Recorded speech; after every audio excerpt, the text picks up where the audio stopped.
Imagine stepping back in time to a 19th century America brimming with ambition, uncertainty, and a feverish rush toward modernity.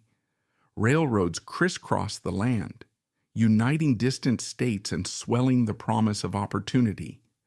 The Civil War was both a crucible and a chance for reinvention. In this whirlwind of expansion and upheaval, one man rose from meager origins to claim wealth unimaginable in earlier generations. That man, John Davison Rockefeller, spent his childhood in dire poverty only to transform into the face of industrial power, the world's first billionaire, and an enigmatic icon whose name has become synonymous with both philanthropic generosity and merciless monopoly. To unearth how he got there, why many revered him as a saint of commerce while others condemned him as the ultimate robber baron, we have to begin at the very start, in a cramped household overshadowed by the long absences and questionable schemes of a man known as Devil Bill. Born on July 8, 1839 in Richford, New York, John Davison Rockefeller arrived in a small rural community, the second of 6 children. His mother, Eliza Davison, was a devout Baptist, whose faith would leave an indelible mark on John's worldview. She managed the household with a tireless practicality, stitching together bits of frugality and piety to form the moral quilt that enveloped her children. His father, William Bill Rockefeller, was a lumberman by trade, but that description tells only a fraction of his story.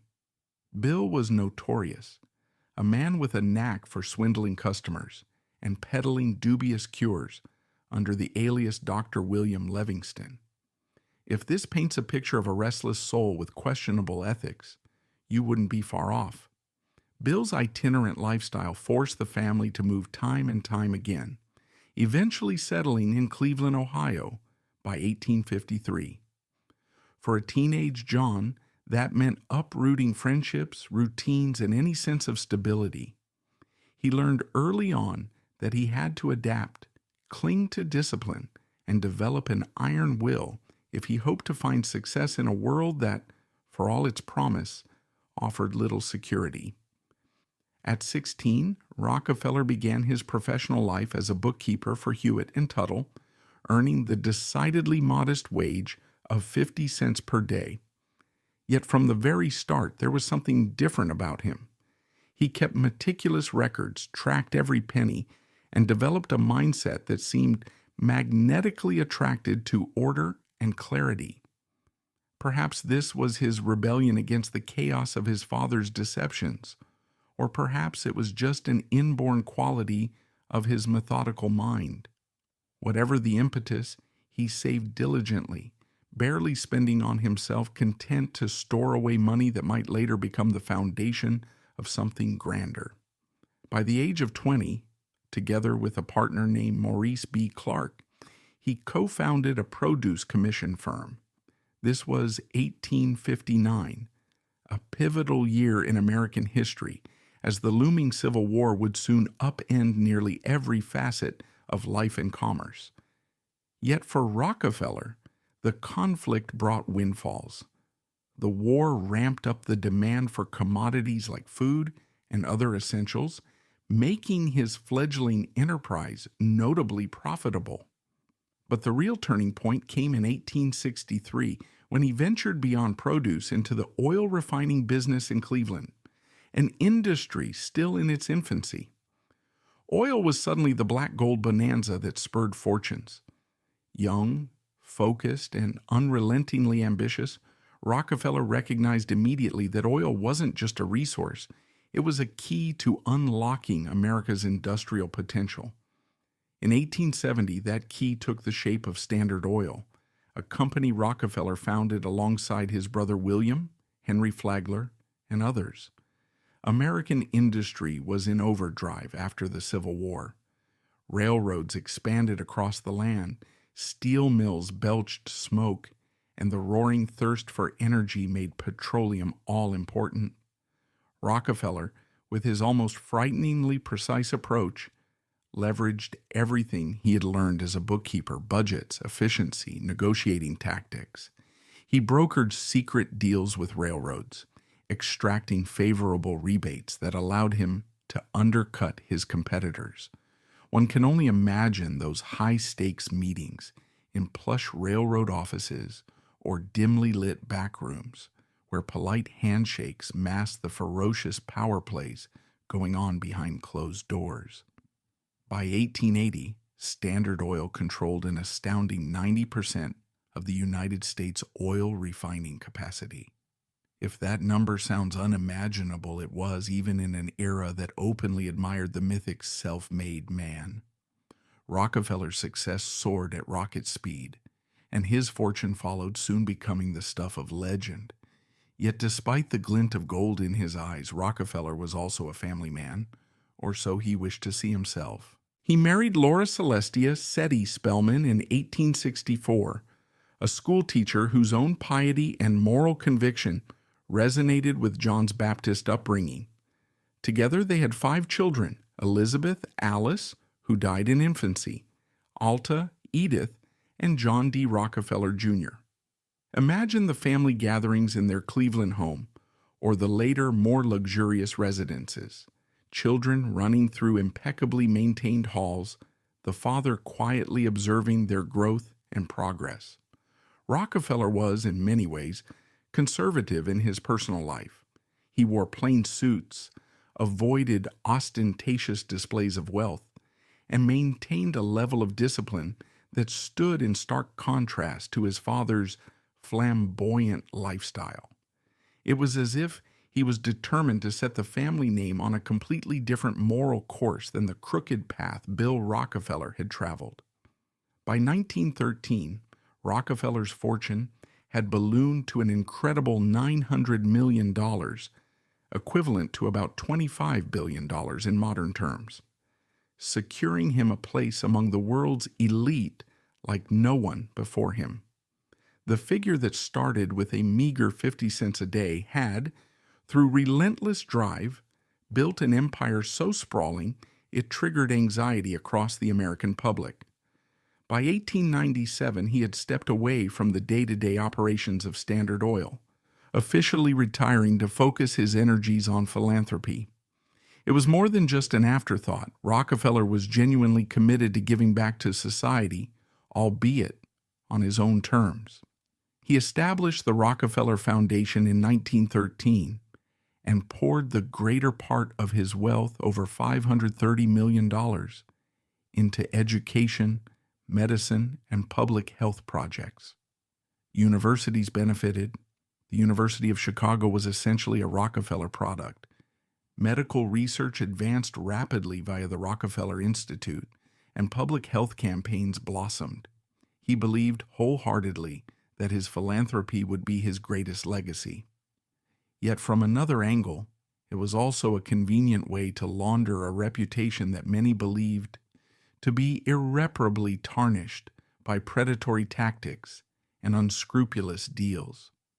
The name Rockefeller did not simply ring with the sound of coins. It also reverberated with scandal.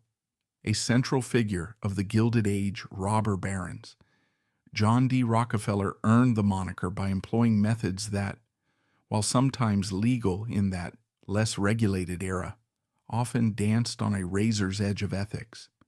None other than the journalist Ida Tarbell would pull back the curtain on Standard Oil in her 1904 exposé, The History of the Standard Oil Company. Muckraking was on the rise in the early 20th century, part of a progressive movement that aimed to shed light on corruption and exploitation at all levels of society. Tarbell had a personal stake in taking down Rockefeller. Her father's small oil enterprise was squeezed out of the market by Standard Oil's aggressive expansions. She laid out in painstaking detail the preferential railroad rebates, the bullying acquisitions, the behind-the-scenes deals that placed competitors in impossible positions. It was a thorough condemnation, and the public drank it in, some outraged, some enthralled by the drama. By 1882, Rockefeller had established a trust that consolidated about 40 companies under the Standard Oil umbrella. The trust model was breathtakingly efficient for making money, but it also concentrated unprecedented levels of power in one corporate entity. Lawmakers, along with ordinary Americans, grew uneasy about the size of Standard Oil's shadow. This disquiet led to the Sherman Antitrust Act of 1890, the first measure passed by the U.S. Congress to prohibit trusts and cartels. Initially, it proved toothless, but by 1911, the Supreme Court finally ordered Standard Oil's dissolution. It was carved into 34 separate entities, a historic legal blow that essentially restructured the entire oil industry. Of course, Rockefeller walked away with an immense amount of stock from all the newly minted companies, Exxon, Chevron, and others that would become giants in their own right. Even his defeat seemed to lead to fresh pockets of wealth, but this legal fiasco was just one of many controversies swirling around the Rockefeller name. Another was the infamous South Improvement Company scheme of 1872, a clandestine cartel involving railroads that aimed to raise shipping costs for Rockefeller's rivals. When the plan came to light, outrage followed. Other oil producers banded together, boycotted, and forced the scheme to collapse. The debacle cemented Rockefeller's image as a cunning manipulator, someone who could orchestrate entire markets to his advantage.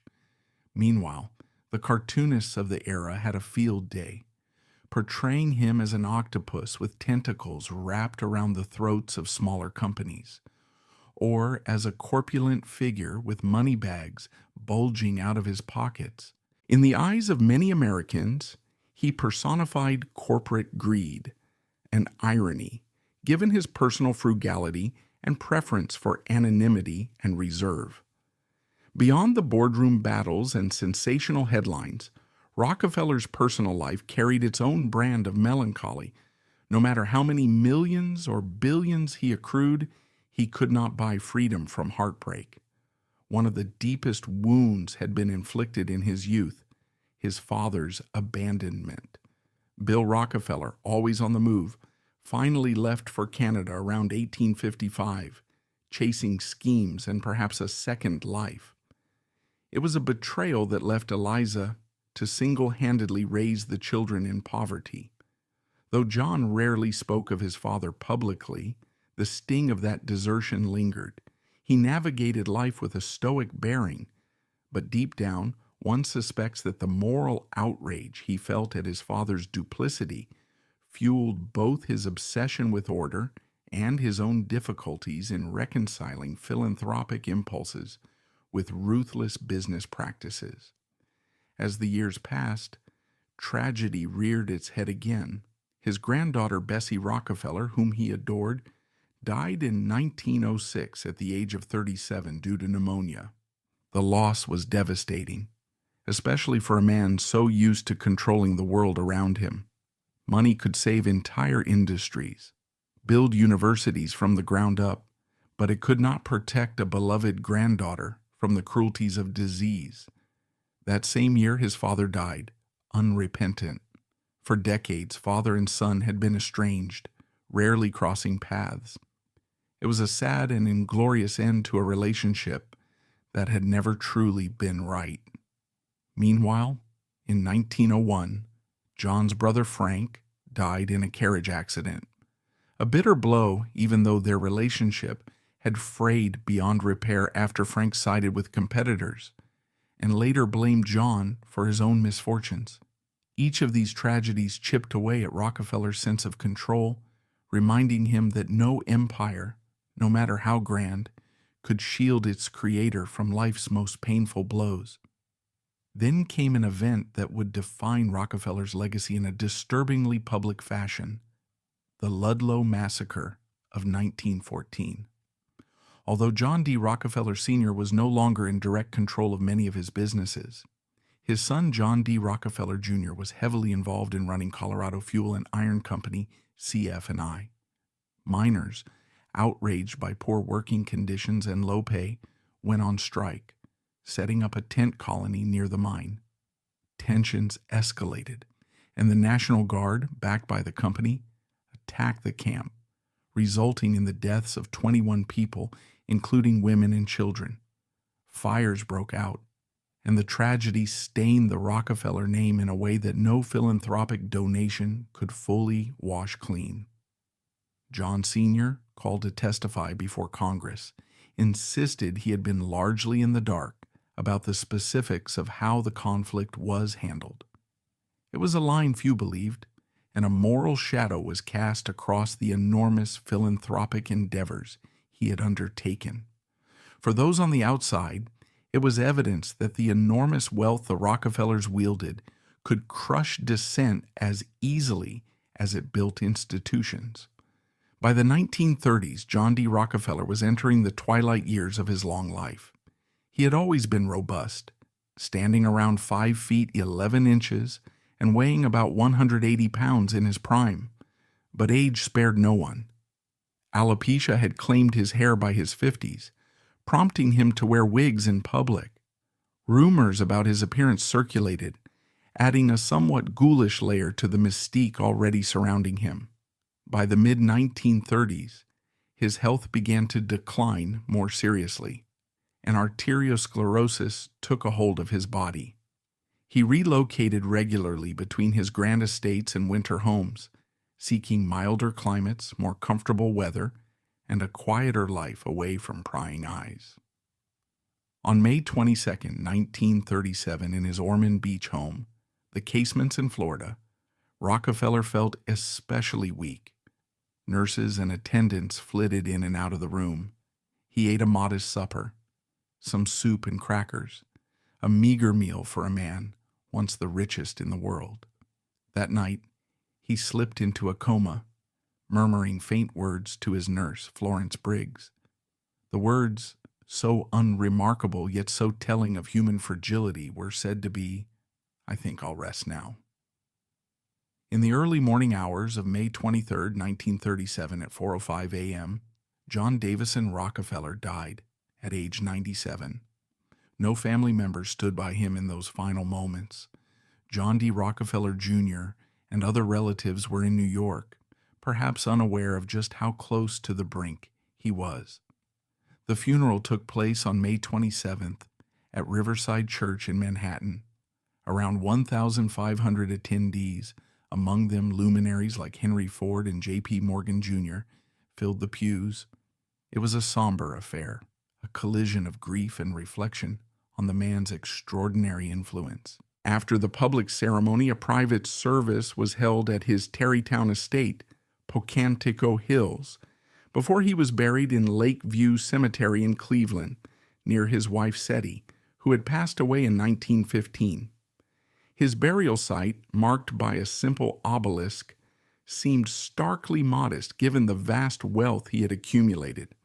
By the time of his death, his fortune was estimated at $1.4 billion, an astronomical figure for the 1930s, equivalent to over $26 billion in today's money. He left $26 million to charity, with the remainder placed in various trusts for his heirs. Newspapers could not resist pointing out the contradictions in Rockefeller's life story. Here lay the world's greatest philanthropist, also once the world's most hated monopolist. The epitaph might well have read, "A dual legacy, boundless charity, unstoppable ambition." Let this be the final image that stays with you. An aged Rockefeller, perhaps seated in a rocking chair on the veranda of his Florida home, gazing out at a horizon tinged with the purples and oranges of twilight. He reflects in that quiet personal moment on the long, extraordinary arc of his life, the improbable rise from 50 cents a day, the labyrinth of business deals, the heartbreak of losing loved ones, the moral weight of controversies, and the profound satisfaction of philanthropic achievements.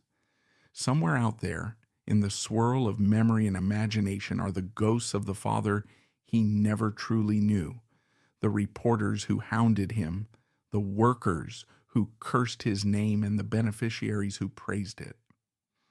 As the sun dips lower, he closes his eyes, perhaps revisiting every dollar counted, every friend lost, every prayer whispered. In the stillness, one question might surface in his mind. Was it worth it? The answer, like the man himself, might forever remain a riddle, complex, elusive, and eternally intertwined with the grand tragedy that was the life of John D. Rockefeller.